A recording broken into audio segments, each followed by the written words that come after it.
Oh, medyo makulimlim ang panahon. Wow. Mahirap yung ginagawa niya na yun. Galing siya sa blind spot. Ginuhitan niya ako. Sa mga kapwa ko nagbumotor, huwag natin gagayahin yan. Okay, let's go, let's go, let's go. Bagong Maynila.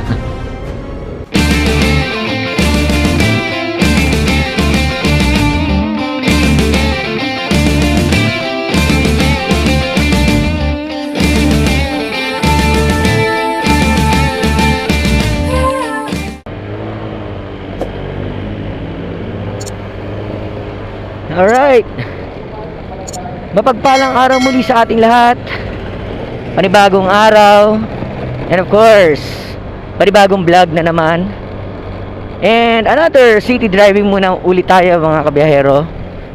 Ang ating destinasyon ay papunta pa tayo Maynila.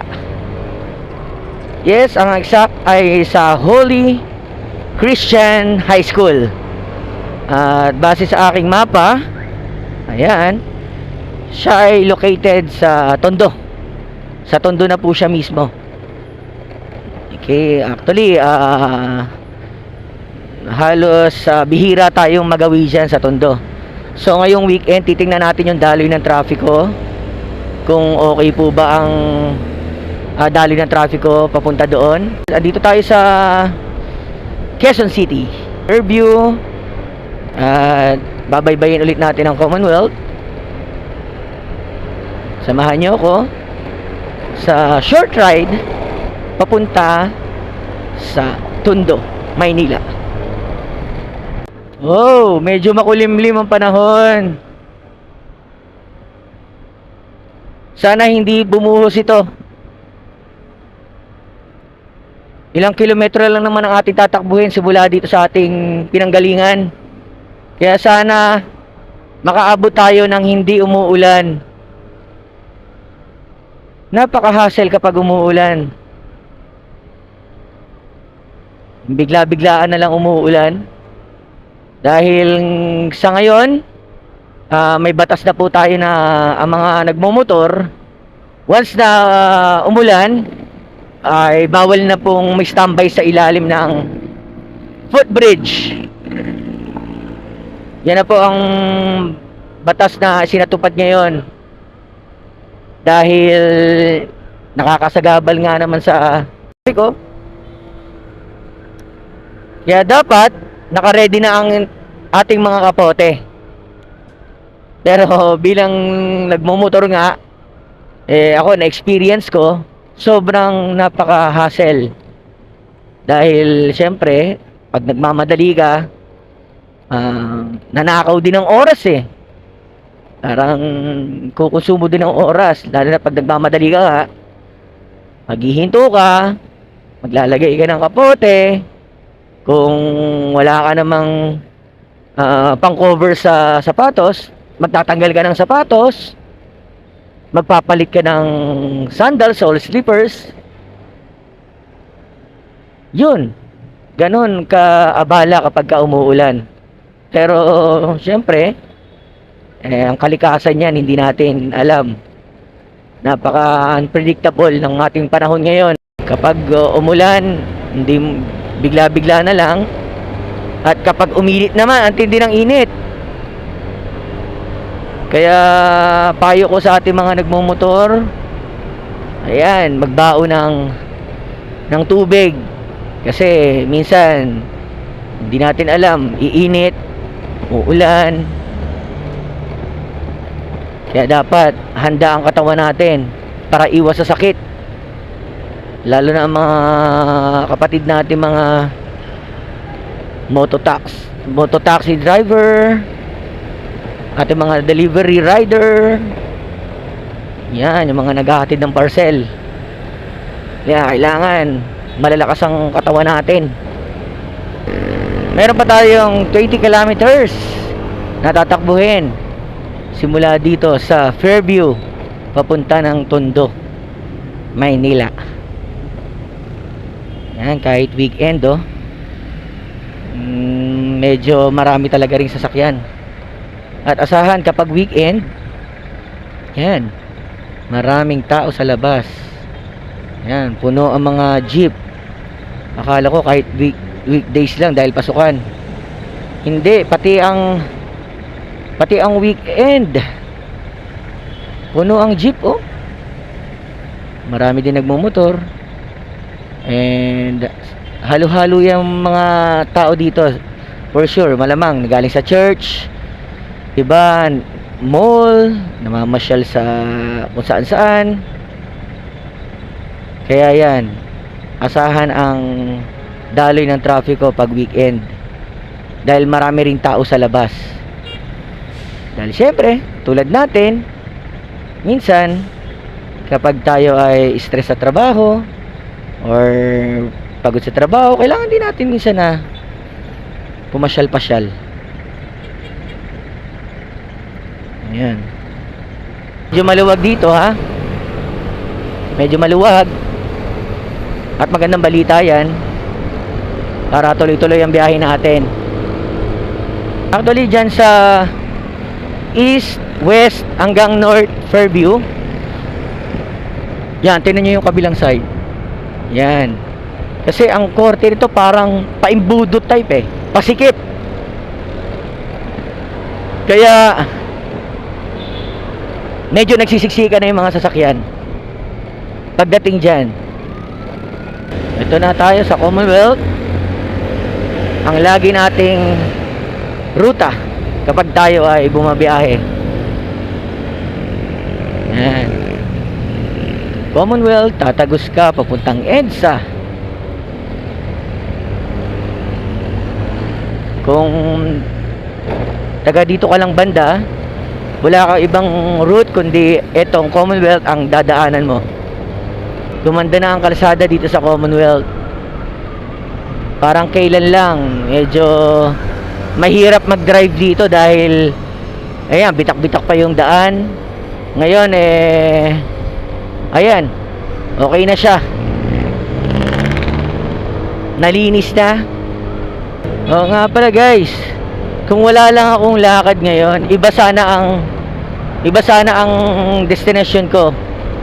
Dahil ngayong araw, naka-schedule lang ibang mga motovlogger sa Tanay. Nandun sila ngayon, oo.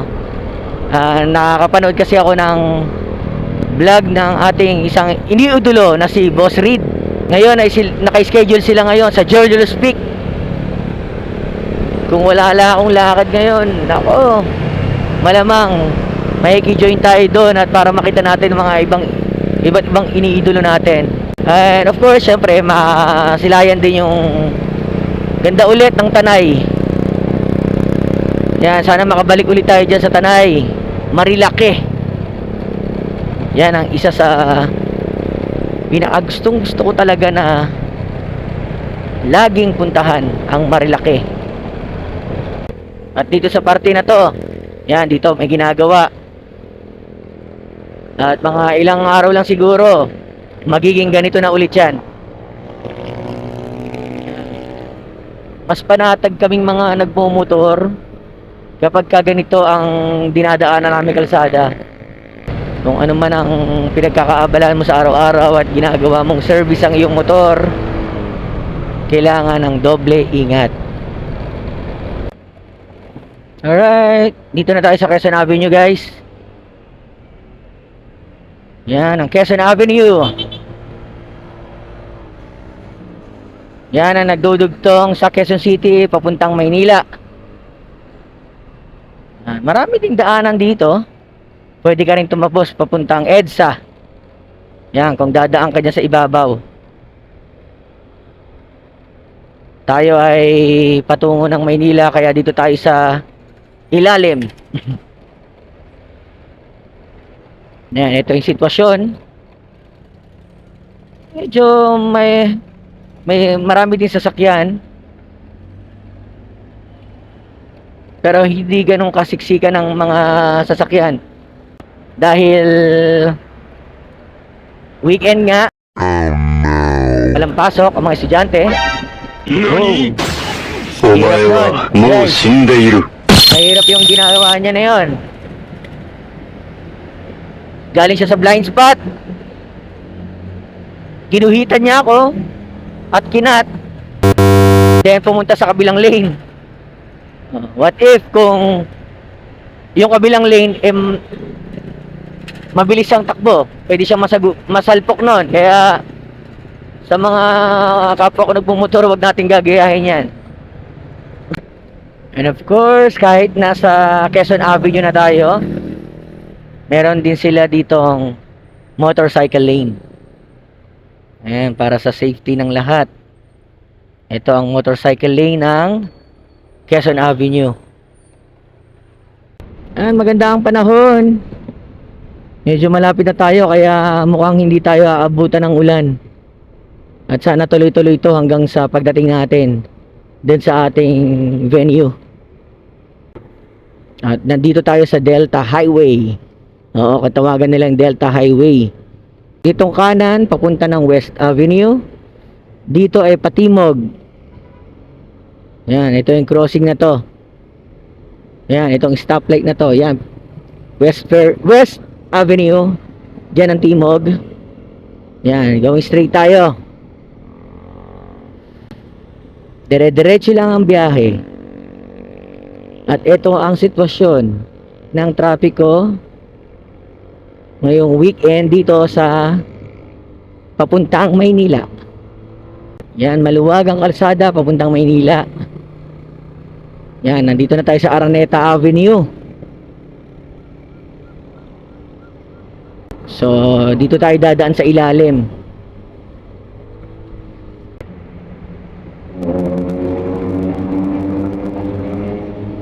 Yan ang Santo Domingo Church. Yan, dito yan located sa Araneta Avenue. Pag-ahon mo sa ilalim ng underpass ng Araneta Avenue. Oh, masarap mag-drive, mag-city driving kapag ka ganito. Hindi gaano ka-traffic. Sana kung pwede lang, ano, araw-araw ganito, siguro talagang uunlad ang ating ekonomiya. Dahil parami ang populasyon natin, eh, asahan natin na dadami din talaga ang sasakyan, mga tao na lumalabas. Yan, mga nagtatayo ng mga negosyo, establishment. Kaya magiging busy ang mga tao sa paglabas ng kanilang mga bahay. At eto na tayo sa Welcome Rotonda. Yan, kaya tinawag na Welcome Rotonda kasi yan, may pa-rotonda dyan. Yan, pupunta ka ng E. Rodriguez. Yan, palabas pa rin ng EDSA yan. At eto, pa north. Then dito tayo. Of course, diretso tayo. Yan, Blooming Street Road. Isa din sa safety nitong kalsada ng papuntang Manila from Quezon Avenue going straight to Manila. Ang kagandahan nito eh mga stoplight. Kaya naiiwasan din ang disgrasya. Dahil maraming nga ditong maraming intersection. Dahil dito sa lugar na to eh maraming lagusan eh. Maraming pwedeng daanan, maraming alternative route. Yan, pang ilang stoplight na to. Hindi ko nabilang kung ilang stoplight yung meron dito eh. Pero marami-rami rin talaga. Simula doon sa pag-ahon natin sa underpass ng Quezon Avenue. Puro stoplight na. Yan, hanggang dito sa Lacson Avenue. Dito rin sa kanan ang papuntang Chinese Hospital. Yan, Chinese Hospital, North Cemetery din. Yan, diretso tayo. Yan ang UST campus, guys. Yan, napakalaki. Yan, shoutout sa mga uste. Right. Hindi pa pala. Yeah. Yeah. Dire-diretso mo yan, oo. Tapos baba ka sa ilalim. pag-ahon mo, Quiapo Church na. Okay, shout out. Malapit na tayo. Base kay Google, parang kakaliwa tayo, may kakaliwaan tayo. Kakaliwa tayo dito, guys. Ito na yung huling stoplight dito for sure. Dahil ito, papunta ng Quiapo yan. So, dito tayo sa Moraita. Malapit-lapit na tayo, guys, sa ating venue. At ito naman ang FEU. Yan, Far Eastern University. Shout out sa inyo, mga taga FEU. Stop here on a red signal. So, ang ibig sabihin, hindi tayo pwedeng kumanan hanggat naka red light. Kaya konting pasensya, kalma-kalma lang, dahil hindi pa naman tayo late sa ating appointment. Okay, let's go.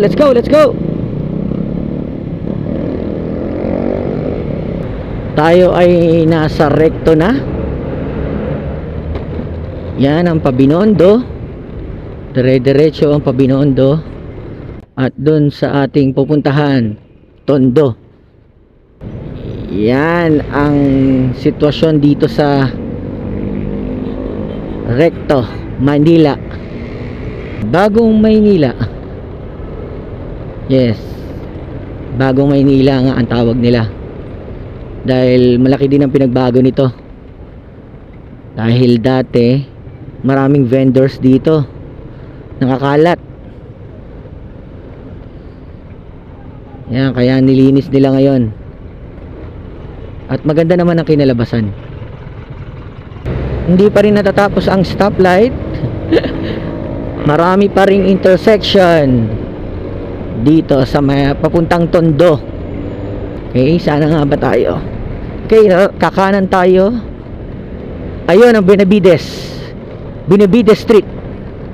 Etong kalsada na to, ito na mismo ang Benavides. So kakanan lang tayo. Hintayin lang natin mag go signal itong ating stoplight. Okay, let's go. Alright. Okay, mukhang nakikita ko na. Ayan. At Hope Christian School, High School. So guys, nandito na tayo. So maghahanap na lang tayo ng parkingan dito. And that's it. That's all for today, guys. Salamat sa pagsama sa akin ngayong araw na to sa ating short ride city driving lang, from Quezon City hanggang dito sa Tondo, Manila. At parte na to ng Tondo. Ay, salamat. Okay, dito ko natatapusin ang ating video. At salamat sa pagsama sa akin ngayong araw na to. Again, pagpalain po tayong lahat na may kapal. At patuloy lang tayong manalangin sa araw-araw. Maraming salamat. Peace out.